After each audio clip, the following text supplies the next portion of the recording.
The snow was falling in soft, thick sheets over the sleepy town of Elkwood, Montana. Every window of every house twinkled with Christmas lights, the colors reflecting against the icy frost that had built up on the glass. Elkwood was a place out of time, where neighbors knew each other by name. Children played freely in the vast open fields that surrounded the small town.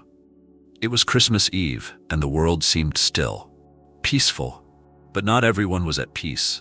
Inside the home of the Parkers, the scent of pine mingled with the aroma of gingerbread cookies cooling on the counter. For 8-year-old Lily Parker, it was the most magical night of the year. Her giggles filled the air as she helped her mother, Sarah, carefully place ornaments on the lower branches of their Christmas tree. Next to them, lying on a plush rug by the roaring fireplace, was Perry, a striking black and white border collie with intelligent eyes and boundless energy. Perry was not just a pet, he was family. Lily had been only 3 years old when Perry joined their household, a tiny puppy with a nose too big for his face and a tail that never stopped wagging. Over the years, he had become Lily's constant companion, her protector, and her partner in every childhood adventure. He had a remarkable sense of awareness, a sharpness that had always made Sarah marvel. If Perry was around, she knew Lily was safe. But that night, something heavy loomed in the air. Sarah couldn't quite place it, but it was there. A nagging feeling, like the prickle of cold air sneaking in through a crack in the door. As she tucked Lily into bed, she kissed her daughter's forehead, lingering just a moment longer than usual. "Mommy," Lily whispered sleepily, "will Santa really come tonight?" Sarah smiled, brushing a stray curl from her daughter's face. "Of course, sweetheart, but you have to sleep, or he won't stop by." Lily giggled again, her eyes fluttering shut as Perry hopped up onto the bed, curling up at her feet. Sarah watched them for a moment, her heart swelling with love. She turned off the light and quietly closed the door. Hours later, the house was silent, save for the soft crackle of the fire. Outside, the wind had picked up, howling through the trees as the snowfall intensified. Perry, ever watchful, stirred from his spot at the foot of Lily's bed. His ears perked, and he let out a low, uneasy whine. Something wasn't right. Downstairs, the front door creaked open. The next morning, the town awoke to a chilling discovery. The Parkers' home was eerily empty, their car still parked in the driveway, and their Christmas presents untouched beneath the tree. Sarah and Lily were gone. Perry was found pacing in frantic circles in the snow-covered front yard, barking sharply, as though trying to tell anyone who would listen that something terrible had happened. The neighbors, alarmed by the noise, rushed over, but Perry was inconsolable. His usually calm, sharp eyes were wild with urgency. Sheriff Tom Grayson, a stoic man who had served the town for over 2 decades, arrived shortly after. He crouched down in front of Perry, looking into the dog's desperate eyes. "What's wrong, boy?" he murmured, reaching out a hand to calm him. Perry barked again, spinning toward the woods that bordered the Parker home and then back to the sheriff, as if pleading with him to follow. "Something's not right here," Sheriff Grayson said to his deputy. "Call in the search team and bring Perry along. He might know more than we do." The townsfolk quickly mobilized. Volunteers scoured the woods and fields, calling out Sarah and Lily's names as snow continued to blanket the ground, erasing any trace of footprints or tracks. But no matter how hard they searched, there was no sign of the mother and child. Perry, however, was relentless. With his nose low to the ground and his ears sharply attuned to every sound, he pulled against his leash, leading Sheriff Grayson deeper and deeper into the woods. It was as if he could sense something no one else could, an invisible thread pulling him toward the unknown. The sheriff was skeptical at first. How much could a dog really know? But as the hours ticked by and the search party grew colder and more desperate, he began to put his trust in the border collie's instincts. As night fell on Christmas Day, hope was starting to waver. People whispered in hushed tones about the cold, about how long a little girl could survive in the freezing temperatures. But Perry was undeterred. Just as the search team was about to call it a night, Perry froze. His entire body went rigid, his ears pricked forward, and his nose twitched furiously. Then, with a sudden burst of energy, he broke free from the leash, darting into the shadows of the forest. "Perry!" Sheriff Grayson yelled, sprinting after him. The rest of the team followed, flashlights cutting through the darkness. They found Perry 100 yards ahead, standing at the edge of a steep ravine. He barked furiously, pawing at the ground, his tail wagging in agitation. Grayson shone his flashlight down into the ravine, and his breath caught in his throat. Down below, half buried in the snow, was a faint glimmer of something red. Lily's coat. The search party stood frozen at the edge of the ravine, their breaths clouding the frigid night air. Sheriff Grayson's flashlight trembled in his hand as he peered down, trying to make sense of what he was seeing. The red flash of Lily's coat, partially buried in snow, sent a ripple of urgency through the group. "Get the ropes," the sheriff barked, his voice cutting through the hush of the forest. "We need to get down there now." Perry paced at the edge of the ravine, barking and whining as if to urge the humans to hurry. His paws dug at the snowy ground, sending small clumps tumbling over the edge. For the first time, Sheriff Grayson noticed how relentless the dog's energy was. Not just determination, but desperation. It was as though Perry knew something they didn't. Volunteers scrambled to anchor the ropes to nearby trees. Sheriff Grayson, bundled in his heavy coat and boots, was the first to descend. The snow in the ravine was deep, and the cold bit into his face as he carefully maneuvered his way down the slope. Perry followed, sliding and stumbling, but never hesitating. When they reached the bottom, the sheriff's flashlight swept over the area, landing on a small, crumpled form in the snow. It was Lily's coat, but it was empty. Grayson's heart sank. The crushing weight of disappointment was almost unbearable. He turned, prepared to call up to the others that it was another dead end. But Perry had already darted ahead, nose low to the ground, tail stiff. He sniffed furiously, his paws crunching through the icy crust of snow. Then he stopped abruptly, let out a sharp bark, and started digging with frantic urgency. "Over here," Grayson called, waving his flashlight. The other volunteers descended quickly, their own beams of light slicing through the darkness. They joined the sheriff and Perry, watching as the dog dug with an almost feral intensity. The snow gave way to reveal what looked like a makeshift shelter. Branches and brush piled together haphazardly, forming a small hollow. Inside, huddled together for warmth, were Sarah and Lily. The sight hit Grayson like a punch to the chest. Sarah's face was pale, her lips blue with cold. She held Lily tightly against her chest, her body acting as a shield against the bitter cold. Both were shivering violently, but they were alive. "We found them," Grayson yelled, his voice cracking with relief. "We need blankets now." Perry pushed his way into the hollow, licking Lily's face as if to wake her. She stirred faintly, her eyes fluttering open. "Perry?" she whispered, her voice barely audible. The dog let out a small whimper, pressing his nose against her cheek. For the first time all night, his frantic energy gave way to tenderness. He lay down beside her, curling his warm body around her legs. The rescuers quickly wrapped Sarah and Lily in thick blankets and prepared to carry them back up the ravine. Sarah, though weak, managed to speak. "Perry," she rasped, her voice trembling. He saved us." Grayson looked at the dog, who was now standing guard over Lily like a sentry. "Yeah," he said softly, "he did."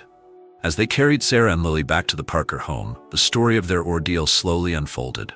Late on Christmas Eve, Sarah had woken up to find Lily's bed empty. Panicked, she had searched the house and found the front door ajar. Tracks in the snow led toward the woods. "I didn't even stop to think," Sarah said, her voice hoarse. "I just ran after her. I thought maybe she'd gone to look for Santa."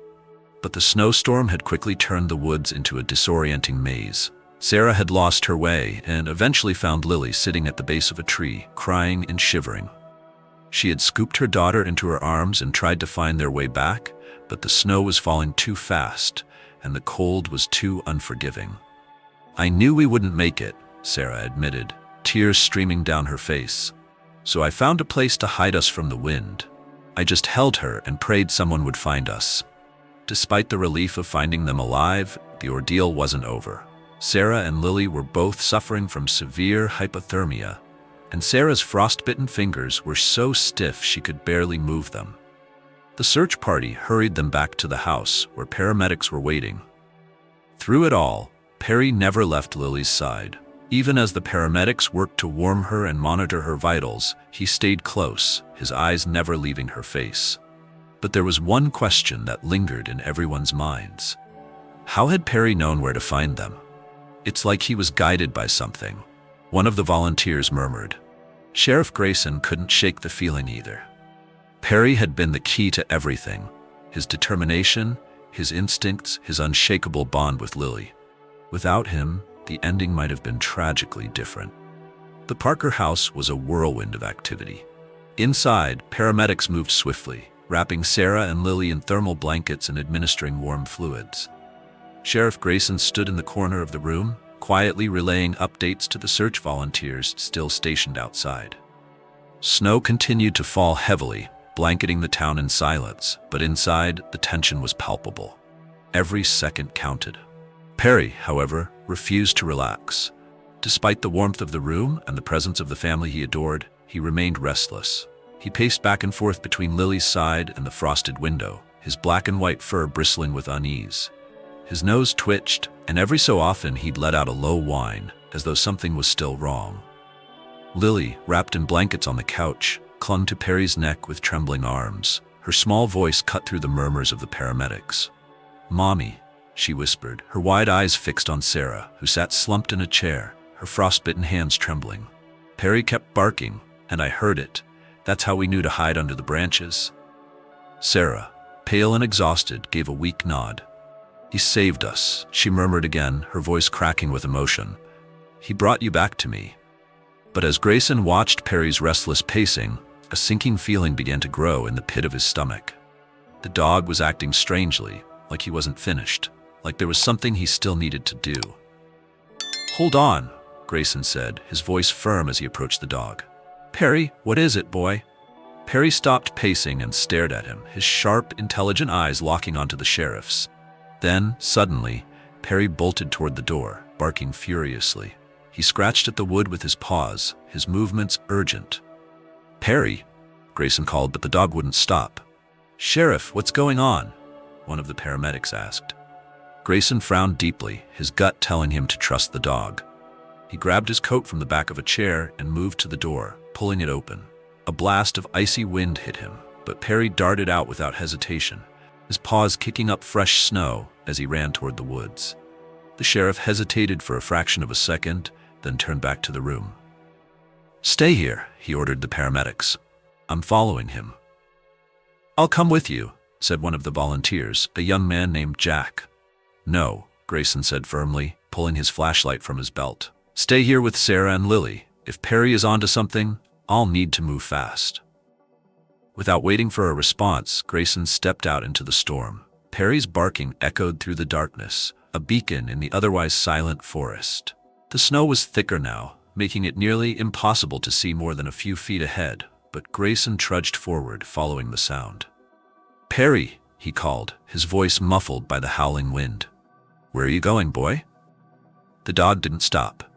He pushed deeper into the woods, his sleek body cutting through the snow like an arrow. Grayson stumbled after him, his boots crunching through the icy crust with every step. Then, just as suddenly as he'd bolted, Perry stopped. He stood frozen in the middle of a small clearing, his head tilted upward, his ears twitching. Grayson shone his flashlight around the area, but saw nothing out of the ordinary, just trees, snow, and darkness. "What is it, Perry?" Grayson asked, panting. The dog let out a low growl, his body tense. Grayson followed the direction of Perry's gaze and noticed something. An unnatural lump in the snow about 20 feet ahead. His flashlight beam landed on it, and his heart skipped a beat. It was a second shelter, smaller than the one Sarah and Lily had been found in. The branches were piled together just as haphazardly, but something about it seemed deliberate. Grayson's mind raced. Could someone else be out here? Perry barked sharply, snapping him out of his thoughts. Grayson approached the shelter cautiously, his hand resting on the grip of his holstered firearm. With his free hand, he reached out and gently brushed the snow away from the branches. Inside, he found a man. The figure was slumped over, his face pale and his clothes soaked through. He was unconscious but breathing faintly, his chest rising and falling in shallow gasps. Grayson quickly checked for any signs of injury and found none, just the deadly grip of the cold. "Jesus," Grayson muttered, grabbing his radio. "This is Grayson. I need immediate assistance." I found another person about a quarter-mile northeast of the Parker house. Bring a stretcher and blankets. He's in bad shape. Perry whined softly, nudging the man's arm with his nose. Grayson looked at the dog in disbelief. You knew? He said under his breath. You knew he was out here. The rescue team arrived minutes later, bringing the man back to safety. It wasn't until they'd warmed him and stabilized his condition that the truth came out. The man, whose name was Henry Blake, had been hiking through the area when the storm hit. Disoriented and unprepared for the sudden drop in temperature, he'd taken shelter under the branches, hoping to wait out the blizzard. I thought I was done for, Henry said weakly, his voice barely audible. I heard the barking, and I prayed someone would come. Perry sat at Lily's feet, his head resting on her lap as the room fell silent. The realization dawned on everyone at once. Perry hadn't just saved Sarah and Lily, he'd saved Henry too. The warmth of the Parker home felt almost surreal after the cold terror of the blizzard. Sarah and Lily were tucked safely into bed, their conditions stabilized after medical treatment. Henry Blake, still pale and weak, sat near the fireplace, sipping a cup of hot tea. The room glowed with the soft light of Christmas decorations, the tree twinkling with ornaments that Lily had lovingly hung just the night before. But despite the comfort of the scene, all eyes were on Perry. The black and white border collie lay stretched out on the rug near Lily, his chest rising and falling with exhaustion. He was quiet now, his energy finally spent after hours of relentless searching and barking. Yet his eyes were still sharp, watching over everyone like a sentinel. Sheriff, Henry said hoarsely, breaking the silence. I owe that dog my life. If it weren't for him. His voice trailed off and his eyes glistened with tears. Sheriff Grayson, standing by the window with his hands in his coat pockets, nodded. You're not the only one, Henry. He turned to look at Sarah, who was sitting in a chair nearby, cradling a warm cup of tea in her frostbitten hands. Her eyes were fixed on Perry, her expression a mixture of gratitude and disbelief. I've always known he was special, Sarah said softly, her voice trembling. But I never imagined. How did he know? How did he find us, and then find Henry too? It's more than instinct, Grayson replied, his tone thoughtful. Some dogs, they're more in tune with the world than we are. It's like they can feel what we can't. Whatever it is, Perry wasn't going to stop until he brought everyone home. Lily, bundled in a blanket on the couch, reached out to stroke Perry's fur. The dog turned his head slightly, nuzzling her hand with his nose. Perry is my hero, she whispered. He didn't let us go. The next day, word of Perry's heroics spread through Elkwood like wildfire. The small town, already close-knit, rallied around the Parker family and Henry Blake. Neighbors stopped by the house with food, blankets, and gifts, offering their support and marveling at the dog who had done the impossible. One of those visitors was Dr. Martha Collins, the town veterinarian and a longtime admirer of Perry. She crouched down beside him, running her hands gently over his fur as he wagged his tail weakly. He's remarkable, she said, looking up at Sarah and Sheriff Grayson. Border collies are intelligent, but Perry, he's something else. His loyalty, his drive, it's extraordinary. Sarah nodded, tears welling up in her eyes. He's always been more than a dog to us. He's family. Dr. Collins smiled. Well, your family just saved 3 lives, yours, Lily's, and Henry's. That's not something you see every day. As the days passed, Sarah and Lily began to recover from their ordeal. Henry, too, grew stronger, though he decided to delay his journey and stay in Elkwood for a while longer. The townspeople, deeply moved by the events of Christmas, came together in an outpouring of gratitude and love. One afternoon, the mayor of Elkwood, an elderly man named Frank Bennett, arrived at the Parker home with a small entourage. He carried a wooden plaque in his hands, which was inscribed with the words, "To Perry, the hero of Elkwood, Christmas 2024. We wanted to do something to honor him, Mayor Bennett said, his voice thick with emotion. Perry reminded all of us what this season is really about: love, courage, and selflessness. He's a reminder that sometimes the greatest heroes are the ones we least expect. The small gathering applauded as Sarah knelt beside Perry, holding the plaque for him to see.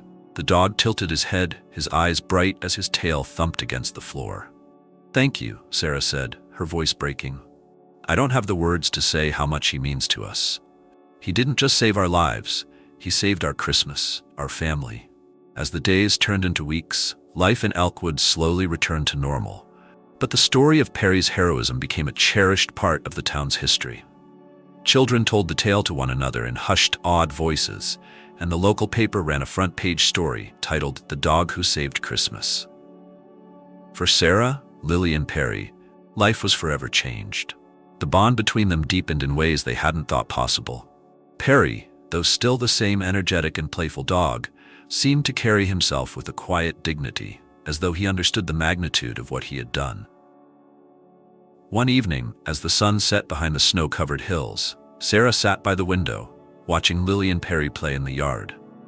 Lily was bundled in her favorite red coat, her laughter ringing through the crisp air as she tossed a stick for Perry to fetch. A knock at the door interrupted Sarah's thoughts. When she opened it, she found Sheriff Grayson standing there, a soft smile on his face. "Evening, Sarah," he said, tipping his hat. "Just wanted to check in and see how you all were doing." "We're good," Sarah replied, glancing over her shoulder at Lily and Perry. "Better than I ever thought we'd be." Grayson nodded, his eyes warm. "I've been thinking a lot about that night," he said, "about how everything could have gone so wrong. But then there was Perry." Sarah smiled. "He's a miracle, isn't he?" "Yeah," Grayson said quietly. "He is." That night, as Sarah tucked Lily into bed, Perry jumped up onto the mattress and curled up at Lily's feet, just as he always had. Lily giggled and leaned forward to kiss the top of his head. "Good night, Perry," she whispered. "You're my Christmas angel." Perry closed his eyes, his body relaxing completely for the first time in days. For him, the job was done. His family was safe, his home was warm, and all was right with the world. The story of Perry became a legend in Elkwood, a tale told around fireplaces and at town gatherings, particularly as each Christmas approached. To the townsfolk, he wasn't just a dog. He was a symbol of unwavering loyalty, courage, and the love that binds families and communities together. For Sarah and Lily, life took on a new, profound meaning. Every time Sarah looked at Perry, she saw not just a pet, but the very reason she was alive to hold her daughter again. She began to see the world differently, through a lens of gratitude and faith. The chaos of work, bills, and everyday struggles seemed so small now compared to the clarity of what truly mattered. As for Lily, she never left Perry's side. The bond they had always shared deepened into something sacred. At school, when asked to write about her hero, she didn't hesitate. "My hero is Perry," she wrote in her uneven handwriting, "because he listens with his heart, even when no one else hears." The town erected a small statue in Perry's honor near the town square, where the annual Christmas tree was lit. Children loved to gather around it, petting the stone dog's head as though he might come to life. Beside it, a plaque read, "In honor of Perry, who taught us the true spirit of Christmas, love, bravery, and selflessness." Christmas 2024. 1 year later, on Christmas Eve, the Parker family gathered around their fireplace once more. The house was warm and filled with the scent of cookies, just as it had been before their harrowing ordeal. Lily placed the last ornament on the tree, a small silver one engraved with Perry's name. As the clock struck midnight, Lily wrapped her arms around Perry, now dozing by the fire. "Merry Christmas, Perry," she whispered, pressing her cheek to his fur. Outside, snow began to fall softly over Elkwood, blanketing the town in a peaceful hush. And in that moment, all was calm, all was bright, because of one extraordinary dog who listened with his heart and showed the world the meaning of hope and love. Final reflection. Perry's story is more than a tale of heroism. It's a reminder that love knows no boundaries. In a world that can feel cold and uncertain, it is often the quiet, steadfast presence of those who care for us that brings us through the darkest nights. Perry showed that even in the face of fear and uncertainty, love has the power to guide us home. This Christmas, may we all remember the lesson of Perry, to listen with our hearts, to act with courage, and to hold those we love a little closer. Because sometimes, miracles come on 4 legs, with a wagging tail and eyes full of understanding.